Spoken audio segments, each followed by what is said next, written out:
Hari ini Pak Su nak kongsikan satu konsep ya, yang Pak Su panggil sebagai BAFIK ya. BAFIK dalam memahami proses belajar ya.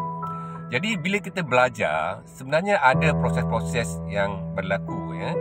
Iaitu satu, pertama kita akan baca dulu. Ya. Kalau kita mengikuti kuliah dengan bersyarat dengan cikgu ya, ada nota, kita akan bacalah ya, ataupun kita dengar ya. Itu cara kita nak menerima maklumat ya. Jadi kita mula dengan baca ya. Jadi semua proses belajar tu bermula dengan membaca ya. Selepas tu ialah faham ya. BAFIK, baca, faham, ingat, kuasai ya. Jadi kita mula dengan baca tadi, lepas tu kita faham ya. Jadi kalau kita membaca tapi kita tak faham, jadi kita ada masalah kat situ ya.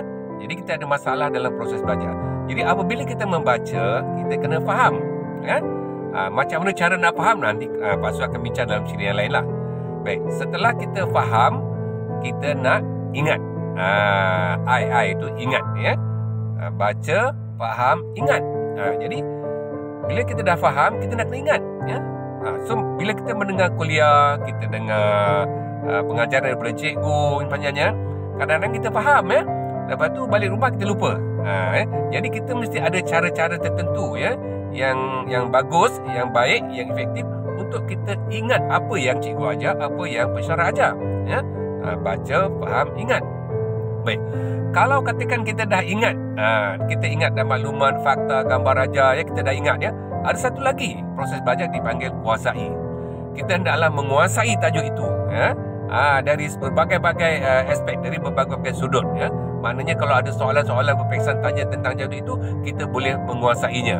Ini boleh dilakukan dengan membanyak buat latihan, menjawab soalan-soalan lepas, berbincang dengan kawan-kawan ya, membuat kajian-kajian lanjut dalam buku-buku rujukan dan sebagainya lah ya. Itu untuk membolehkan kita menguasai. Apabila kita telah menguasai sesuatu tajuk, kita barulah sampai ke tahap untuk kita bersedia menghadapi peperiksaan atau ujian atau penilaian ya.